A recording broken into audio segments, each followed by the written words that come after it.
Hello friends, my name is Nilesh Dave and you are watching Andy the Chemistry Guru Andy channel. CBSE 10th class में हमने chemistry के 1 से 5 chapter आपको पढ़ाने का promise किया है और उसी में हमने हमारे प्ले लिस्ट को मतलब 10th CBSE के इस सभी लेक्चर के सीरीज को नाम दिया हुआ है hexa series and hexa series का लेक्चर नंबर 4 चैप्टर नंबर 1 का लेक्चर नंबर 4 हम यहाँ पे लेने जाएंगे। सबसे पहले मेरी रिक्वेस्ट है कि प्लीज़ चैनल को लाइक कर दीजिए, हमारा उत्साह बढ़ेगा, शेयर कर देना ताकि हमारा नॉलेज बढ़ेगा एंड सब्सक्राइब कर दीजिएगा ताकि आप हमारे साथ बने रहे। अब हम बात करने जा रहे हैं बेटा कि हमने लेक्चर नंबर 1 में आपको बताया था पूरा चैप्टर 3 पार्ट में बटा हुआ है। 3 parts of this chapter, we have divided this chapter into 3 parts. Okay, so सबसे पहला पार्ट था आइडेंटिफिकेशन ऑफ केमिकल रिएक्शन, दूसरा पार्ट था balancing of chemical reaction and last but not the least and longest part of this chapter that was the type of chemical reaction and what we are going to study about that is the type of chemical reaction.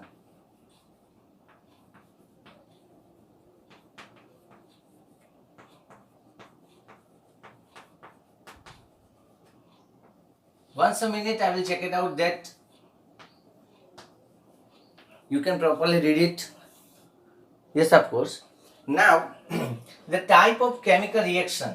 We are talking about the type of chemical reaction.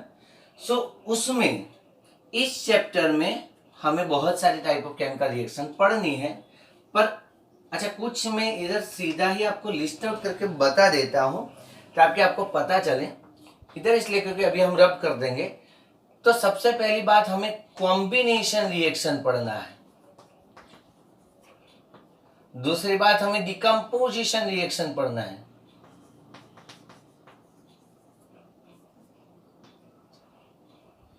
तीसरी बात हमें अच्छा decomposition में 3 तरह का decomposition reaction होगा। एक होगा थर्मल डिकम्पोजिशन रिएक्शन जो टेम्परेचर देने पे बढ़ेगा, एक होगा इलेक्ट्रिकल डिकम्पोजिशन रिएक्शन जो इलेक्ट्रिसिटी देने पर बढ़ेगा, और तीसरा होगा फोटो डिकम्पोजिशन रिएक्शन जो लाइट या रेडिएशन एनर्जी से होता है। Combination reaction, decomposition reaction, remember that. तीसरा पॉइंट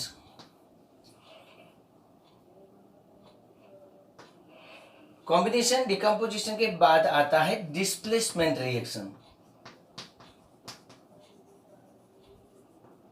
उसमें single displacement reaction and double displacement reaction. समझने वाली बात है, हम बहुत ही शांति से जाएंगे क्योंकि whenever you are going to for study in whether in any school or whether in any tuition, so they have target to complete their course in till the 12th month. Okay, but we haven't any type of target क्योंकि हमारा first target है आपको logical sense से knowledge provide करना। तो सब हम धीरे धीरे ही जाएंगे, हाँ, क्योंकि वीडियो लेक्चर है, कभी भी आप चौथे दिन पे 5वें दिन पे देखे और 3 लेक्चर एक साथ देख लिए चलता है। आप मेरी चैनल पे जाए, कोई भी टाइम बिगड़ना नहीं है, सीधा लिखो Andy the chemistry Guru Andy and you will get my channel. Channel में जाके सीधा प्लेलिस्ट में जाना है और मेरे कोई भी अनदर मीडियम की वीडियोस आपको नहीं देखने हैं। You have to find out the playlist named as hexa series and you will got the all the lecture in sequence, पहला लेक्चर दूसरा लेक्चर। तो it is very easy and time consume नहीं होगा। Combination, decomposition, displacement reaction and redox reaction मतलब oxidation, reduction, ये सारी बात इसमें मतलब ऑक्सीडेशन रिएक्शन, रिडक्शन रिएक्शन, ये सब बातें हमें समझनी है। इसके अलावा न्यूट्रलाइजेशन रिएक्शन बीच बीच में हमारी बात आते जाएगी। हाँ, प्रेसिपिटेशन रिएक्शन, प्रेसिपिटेशन को हम पीपीटी बोलेंगे, प्रेसिपिटेट को हम पीपीटी बोलेंगे। तो बहुत सारी रिएक्शन है जैसे न्यूट्रलाइजेशन रिएक्शन, पीपीटी बराबर। तो रेडॉक्स, डिकम्पोजिशन, ये सब रिएक्शंस हमें पढ़ने जाना है। हम शुरुआत करेंगे कॉम्बिनेशन रिएक्शन के। इज इट क्लियर बेटा? तो इसका कोई स्क्रीनशॉट लेने की जरूरत नहीं है क्योंकि हम during the total lectures we will clear it. Okay, so समझना है आपको जरा ध्यान से. सबसे पहले रिएक्शन है कॉम्बिनेशन रिएक्शन.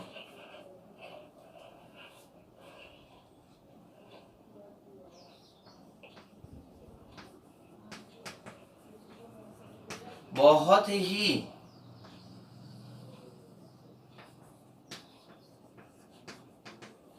इजी बात आपको बताई. मेरी एक बात जरा आप ध्यान से सुनना कि in chemistry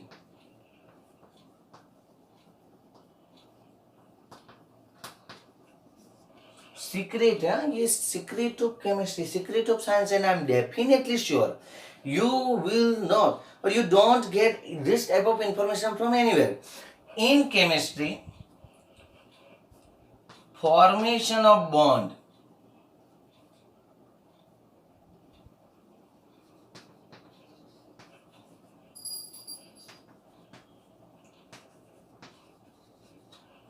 is an exothermic process. Exothermic process, you know exothermic process, the chemical reaction or any change. So simply हम बोलेंगे in any chemical reaction, if energy is evolved, energy is evolved during the reaction, energy is excreted during the reaction, then that type of chemical reaction is known as the exothermic reaction. During that reaction अगर energy release होती है तो उसको हम exothermic बोलेंगे, and during the reaction अगर energy absorb होती है तो दैट्स कॉल्ड एंडोथर्मिक रिएक्शन. अब मैं बताऊं कि कोई एक कंटेनर में कोई केमिकल रिएक्शन हो रही है और बाहर से उसको आप टच करो and you will feel that this is hot. It's not radio मिर्ची बट इट्स हॉट. तो अगर बाहर से टच करने पर कंटेनर केमिकल रिएक्शन की वजह से गर्म हो रहा है तो मतलब वो एक्सोथर्मिक रिएक्शन है, और अगर हम उसको बाहर से टच करें और थोड़ा सा ठंडा हो जाए तो मतलब वो एंडोथर्मिक रिएक्शन है. अब आप बोलो सर एक्सोथर्मिक रिएक्शन और एंडोथर्मिक रिएक्शन का मतलब क्या? एक्सोथर्मिक में एनर्जी रिलीज होती है, एंडोथर्मिक में एनर्जी कंज्यूम होती है. सिर्फ इतना याद रख लेना है. जिसमें एनर्जी रिलीज होती है एक्सोथर्मिक, जिसमें एनर्जी कंज्यूम हो जाती है एंडोथर्मिक प्रोसेस. थोड़ा सा आगे बात करते जाएंगे, पर मैंने ये क्यों बोला?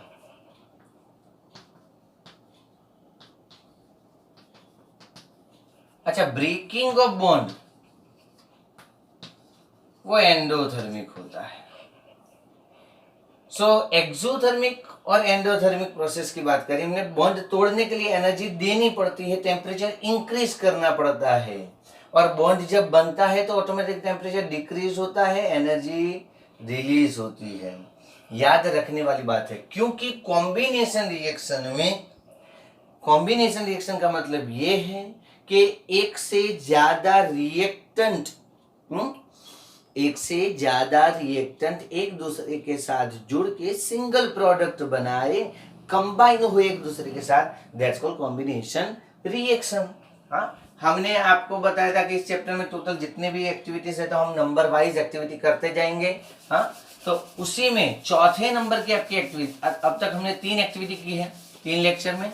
अच्छा, अगर आपने सीधा ही चौथा लेक्चर देखा है तो आपको मेरी पढ़ाने की मेथोडोलॉजी में पता नहीं चलेगा. So go and watch lecture number 1, 2, 3 of hexa series. Playlist में जाकर सीधा हेक्सा सीरीज खोज लो. कॉम्बिनेशन रिएक्शन, तो कॉम्बिनेशन रिएक्शन ज्यादातर एक्सोथर्मिक होगी, उसमें एक से ज्यादा सिंगल प्रोडक्ट एक दूसरे के साथ सिंगल रिएक्टेंट एक से ज्यादा रिएक्टेंट एक दूसरे के साथ रिएक्शन करके कंबाइन होके जुड़ के बनाएंगे क्या? प्रोडक्ट. तो याद रखो, एरो के left hand side always reactant होता है और right hand side always product होता है. Okay, once a minute.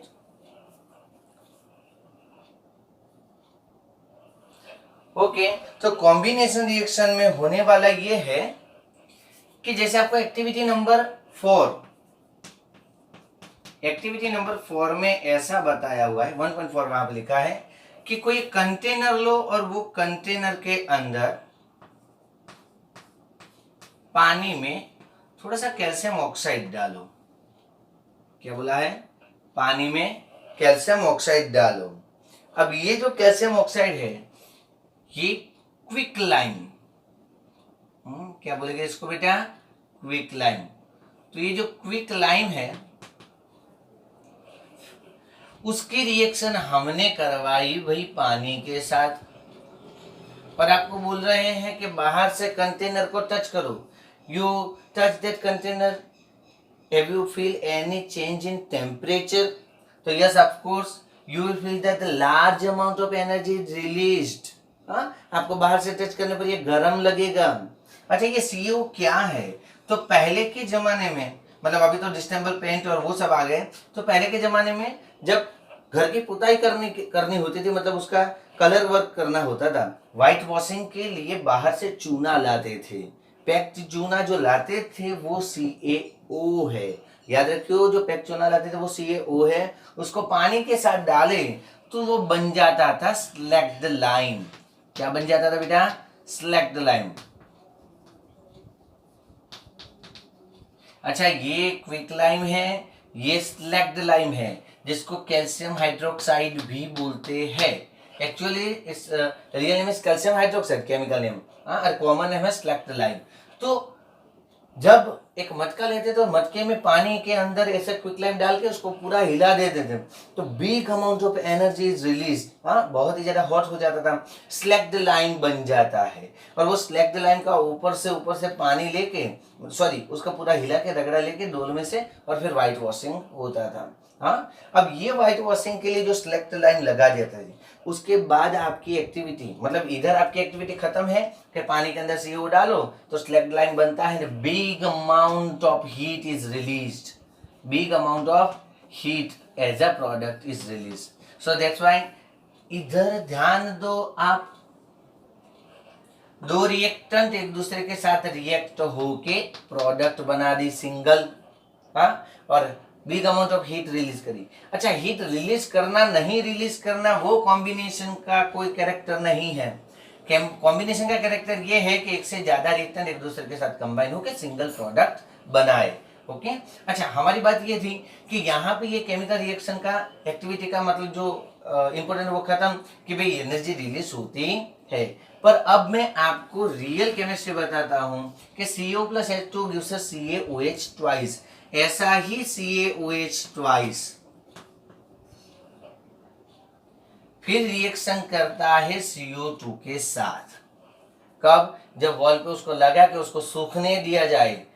तो जब एटमॉस्फेयर में जो CO2 गैस होगा, कार्बन डाइऑक्साइड, वो जैसे ये सिलेक्ट लाइन के साथ रिएक्शन करेगा और वो बना देगा भैया CaCO3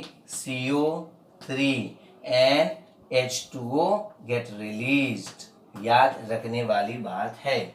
इसको बोलते हैं कैल्शियम कार्बोनेट।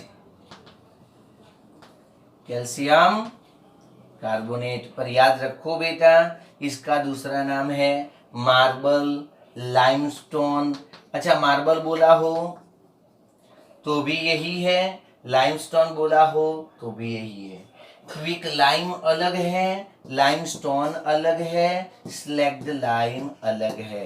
एक सेकंड के लिए बोर्ड वर्क का आप अभ्यास कीजिए, थोड़े से आगे बढ़ेंगे हम।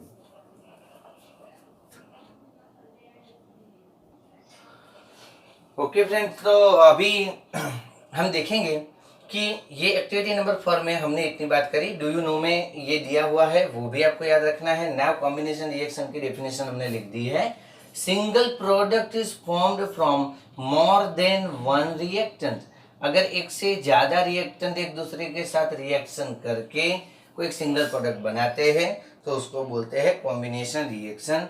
Remember another example of combination reaction. उसमें सबसे पहला है बर्निंग ऑफ कॉइल्स।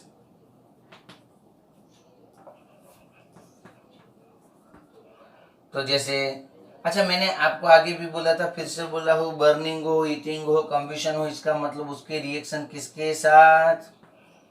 किसके साथ? यस, O2 के साथ, तो carbon plus O2 gives us CO2। जैसे लकड़ा पर्टिकुलरली कार्बन है, तो कार्बन का ही फॉर्म है, तो कार्बन को जलाने पर कार्बन डाइऑक्साइड निकलता है। अच्छा, मैंने इधर ज़्यादातर कहीं पे फिजिकल स्टेट लिखी नहीं है, क्योंकि जनरल चीज़ें जो है, जैसे ये जो है वो एक्वियस है, ये भी, ये सॉलिड है, ये लिक्विड है, भाप बन के उड़ जाता है, ये गैसेस है, ये सॉलिड है। तो सॉरी, ये सॉल्यूशन हमने लगाया हुआ है, याद रखने वाली बात है। तो ये जो चीज है बेटा, ध्यान रखना आप जरा। अभी हम बात करेंगे कि burning of coals, carbon plus O2 gives us CO2, formation of water,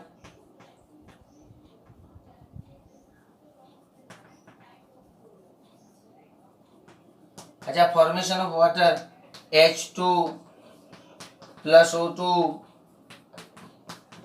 gives us H2O। तो इधर से भी big amount of heat, big amount of energy get released. Okay, so ये बात है burning of coals, formation of water उसकी। तो हमने ये काम कर दिया है इधर। और इस तरह जितने भी रिएक्शंस आपकी बुक में दी हुई है को हम उसको क्लासिफाई कर सकते हैं, ढूंढ सकते हैं कि whether it's a combination reaction और नॉट। अब याद रखो बेटा, उसके बाद आपको नीचे बुक में ऐसा लिखा है कि activity number 1.4 is an exothermic process.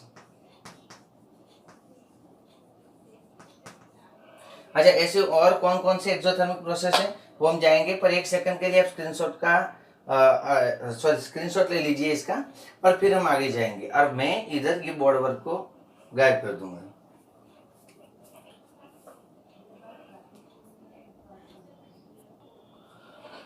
Okay, हमारा बोर्ड वर्क पूरा बदल गया है और आपके स्क्रीनशॉट के लिए है। ड्यूरिंग द लेक्चर आपका टाइम ना बिगड़े, इसके लिए हम ये काम कर रहे हैं। एक्सोथर्मिक रिएक्शन की बात हमने करी, तो reaction in which heat is released along with the product.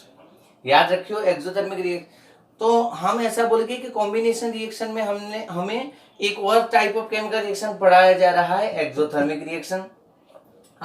तो एक्सोथर्मिक रिएक्शन की बात यह है कि reaction in which heat is released along with the product, reaction in which heat is released along with the product is known as exothermic reaction. जैसे उसमें सबसे पहली एक्सोथर्मिक रिएक्शन तो हमारी यही होगी, burning of coal. Burning of coal, कोयला जलाना या कार्बन या कोई भी कार्बन वाली मैटर अगर हम जलाते हैं तो हम combustion, the big amount of heat is release, and that's why carbon और the compound of carbon or hydrocarbon compounds are used as fuel material। जैसे हम पेट्रोल या केरोसिन जो यूज करते हैं वो क्या है, तो कार्बन और हाइड्रोजन से ही बनने वाले कंपाउंड को हाइड्रोकार्बन कंपाउंड बोलते हैं। जैसे C2H6, CH4, तो CH4 जो है वो मीथेन है, सॉरी CH4 जो है वो मीथेन है, ये जो है वो इथेन है। मतलब इसको ऐसा ही बोला जाता है, हाइड्रोकार्बन कंपाउंड्स के नोमेनक्लेचर की ये रीत है जो हम कार्बन एंड इट्स कंपाउंड के IUPAC नोमेनक्लेचर में पढ़ेंगे। तब तक के लिए बने रहना हमारे चैनल के साथ। इथेन जो है, मीथेन जो है, तो कार्बन और हाइड्रोजन, इसी तरह 7 कार्बन, 8 कार्बन, 9 कार्बन वाले हाइड्रोकार्बन के जो मिक्सचर होते हैं वही तो है हमारा पेट्रोल। याद रखना बेटा, जैसे हमारे घर पे जो LPG लिक्विड की बोतल आती है, लिक्विफाइड पेट्रोलियम गैस, उसमें ब्यूटेन होता है, 4 कार्बन वाला कंपाउंड ब्यूटेन, C4H10। तो ये हाइड्रोकार्बन का बड़ा ही खेल है। कार्बन एंड कंपाउंड चैप्टर पढ़ेंगे, हम पढ़ेंगे तब, पर ये मैंने आपको इसलिए बताया बेटा कि बहुत सारे हाइड्रोकार्बन्स का भी कंबशन करने पे बहुत ही ज्यादा मात्रा में एनर्जी रिलीज्ड होती है। जैसे आपने एक नाम सुना होगा CNG, तो बताओ बेटा CNG का पूरा नाम क्या होगा, compressed natural gas. What, compressed natural gas. तो आपको पता है कि पेट्रोल से गाड़ी चलती है या डीजल से जो चलते हैं उसके कंपैरिजन में अगर CNG से हमारी गाड़ी चले तो उसमें पॉल्यूशन बहुत ही कम होता है। क्यों? क्योंकि ये कंप्रेस्ड नेचुरल गैस और कुछ नहीं है, मीथेन है। तो जितने कार्बन कम है उतना डिकम्पोजिशन इजी हो जाएगा और उतना पॉल्यूशन कम होगा, क्योंकि अल्टीमेट इनका डिकम्पोजिशन होगी carbon convert into CO2, okay, and that is responsible for the global warming. तो कार्बन, अच्छा ग्लोबल वार्मिंग से गर्मी बढ़ी क्यों? क्योंकि ये एक्सोथर्मिक रिएक्शन है भाई। हम एसी चला रहे हैं, उसमें भी क्लोरोफ्लोरोकार्बन करके आता है, तो वो भी हमारी गर्मी बढ़ाता है। अच्छा वो कैसे बढ़ाता है जानना है आपको, तो 11 साइंस लेना पड़ेगा और फिर हम आपको समझाएंगे। पर तब तक के लिए अभी के लिए इतना सीमित रखते हैं कि कार्बन या कोल या कार्बन कोई भी हाइड्रोकार्बन मटेरियल है, उसको अगर जलाया जाए तो एनर्जी एक्सो होती है, एग्जिट होती है, रिलीज होती है। तो reaction in which heat is release along with the product is known as exothermic process. तो एक्सोथर्मिक प्रोसेस की बात हमने करी। इसी तरह H2 + O2 gives us 2H2O। हर एक बात ऐसे स्कूल में या ट्यूटर में कहीं पे भी आपको बोल दें कि H2 + O2 एनर्जी रिलीज होती है exothermic, that is not the sense. You must know about the particular applications। जैसे इधर हमने ये हमारे फ्यूल की बात करी, इसी तरह समझो बेटा आप कि इसी तरह इसका यूज हुआ था। ऐसे समझो कि नेचुरली पानी बन नहीं सकता है, अगर बनता तो फिर पीने के पानी की जो पूरी दुनिया में समस्या है वो हल हो जाती। क्योंकि पर्टिकुलरली हाइड्रोजन और ऑक्सीजन को कंबाइन करके पानी बनाना, हाँ थोड़ी देर के लिए प्रैक्टिकली लेबोरेटरी लेवल पे थोड़े कम मात्रा तक ये पॉसिबल है। तो कल्पना चावला वो जो अपोलो यान में गए थे, तो वो जो अपोलो मिशन था हमारा, उसके अंदर फ्यूल सेल यूज हुआ था। एक तरह की बैटरी आती है फ्यूल सेल, पर फ्यूल सेल में वाटर बनता है और फ्यूल सेल में एनर्जी रिलीज होती है और वो एनर्जी H2 + O2 की रिएक्शन से होती है। पर बाय प्रोडक्ट के तौर पे, क्योंकि उसकी मेन प्रोडक्ट एनर्जी थी वहां पे स्पेस शटल में, पर बाय प्रोडक्ट के तौर पे पानी मिला था, जो पानी पी के उन सभी साइंटिस्ट लोगों ने अपना जो है वो जीवन गुजारा था। तो अभी ये जो बात हमने बताई कॉम्बिनेशन रिएक्शन, इसके अलावा लास्ट ये जो बहुत ही इंपॉर्टेंट पॉइंट है, respiration reaction in our body. तो बोर्ड की एग्जाम में बहुत बार ये क्वेश्चन पूछा हुआ है बेटा कि why respiration is an exothermic process. So remember आपको क्या लिखना है, मैं वर्ड टू वर्ड बोल रहा हूँ। अगर आपको नोट्स बनानी हो तो मेरा ये ऑडियो सुनते जाना, लिखते जाना, नोट्स बनाते जाना। रेस्पिरेशन रिएक्शन, पहले मैं आपको मैकेनिज्म समझाता हूँ कि हम जो भी कुछ खाते हैं, जैसे गेहूं है तो डायरेक्ट उसमें से रोटी नहीं बनती, उसको पीस के लोट बनाना पड़ता है और वो आटे में से रोटी कुक करनी पड़ती है। मतलब कुक करने के बाद दैट विल बी ईटेबल और ऑडिबल। तो एडिबल। तो अब हमें बात ये करनी है बेटा कि हम जो भी कुछ खाते हैं अल्टीमेट वो कोई एक न्यूट्रिशन में कन्वर्ट होता है। मतलब मेन 6 न्यूट्रिशंस आर देयर कि प्रोटीन, विटामिन, लिपिड मतलब carbohydrates and fat and water and जो मिनरल्स हैं, बराबर। तो हम जो भी कुछ खाते हैं अल्टीमेट उसका कन्वर्जन होता है ग्लूकोज में।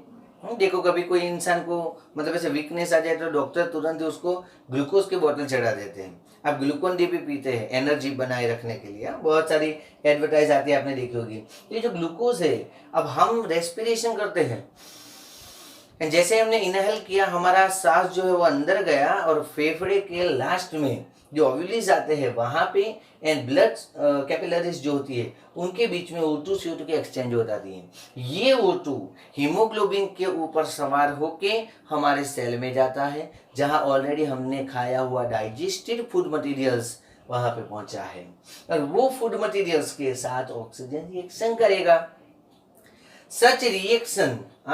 सच रिएक्शन कि जिसमें एनर्जी रिलीज होती है बेटा, और ये जो एनर्जी रिलीज होती है उसके साथ साथ CO2 भी रिलीज होता है। तो याद रखो बेटा कि कॉम्प्लेक्स फूड मटेरियल को सिंगल या सिंपल कंपाउंड में कन्वर्ट करने के लिए न्यूट्रिटिव मटेरियल्स को रेस्पायर करना पड़ता है, मतलब उसका ऑक्सीडेशन होता है या उसका कंबशन होता है। That's why O2 is release. याद रखना O2 की हाजिरी के बिना कंबशन पॉसिबल नहीं है। तो whatever we eat that get combusted inside our body, and that's why we have particular temperature. हाँ, इंसान मर जाता है तो ठंडा पड़ जाता है, क्यों? क्योंकि रेस्पिरेशन बंद हो गया है, एक्सोथर्मिक प्रोसेस जो एनर्जी रिलीज करती थी वो बंद हो गई है। कभी फीवर आता है तो अगर कोई हमारी मेटाबॉलिज्म में गड़बड़ी हो जाती है तो टेम्परेचर हाई हो जाता है हमारी बॉडी का, और तब हम ऐसा बोलते हैं कि भाई फीवर आया है। इसी तरह जो ग्लूकोज मटेरियल, हम जो भी कुछ न्यूट्रिटिव खाते हैं, अल्टीमेट, जब आप 11-12 साइंस बायोलॉजी पढ़ेंगे तो पता चलेगा खाई हुई चीज कैसे ग्लूकोज में कन्वर्ट होती है। तो ग्लूकोज O2 के साथ रिएक्शन करेगा and it will convert into CO2, carbon dioxide, H2O, water and energy. Energy जो हमारी बॉडी के लिए काम आती है, H2O जो हमारी बॉडी में यूज्ड अप हो जाता है, CO2 जो हम एक्सक्रिएट कर देते हैं एक्सक्रिएशन में, बराबर। तो पूरा रेस्पिरेशन की बात इधर हमने करी है। रेस्पिरेशन की बात में आपको सिर्फ इतना लिखना है कि our body requires some particular energy or particular amount of energy, and that's why we eat food, and that complex food material convert into the simplest form of nutrition like glucose, amino acids, etc. And to get energy from that nutrition, that nutrition get combusted in the presence of O2, and and CO2 and H2 is released with the big amount of energy. So during the respiration, this process is known as respiration, and during this process the energy is released. That's why respiration is an exothermic process. अच्छा, पूरी 10वीं board में जितने भी paper हो गए, लाखों बच्चे वही एक पेपर लिख रहे हैं जो आप लिख रहे हैं, वही क्वेश्चन का आंसर लिख रहे हैं जो आपने लिखा है।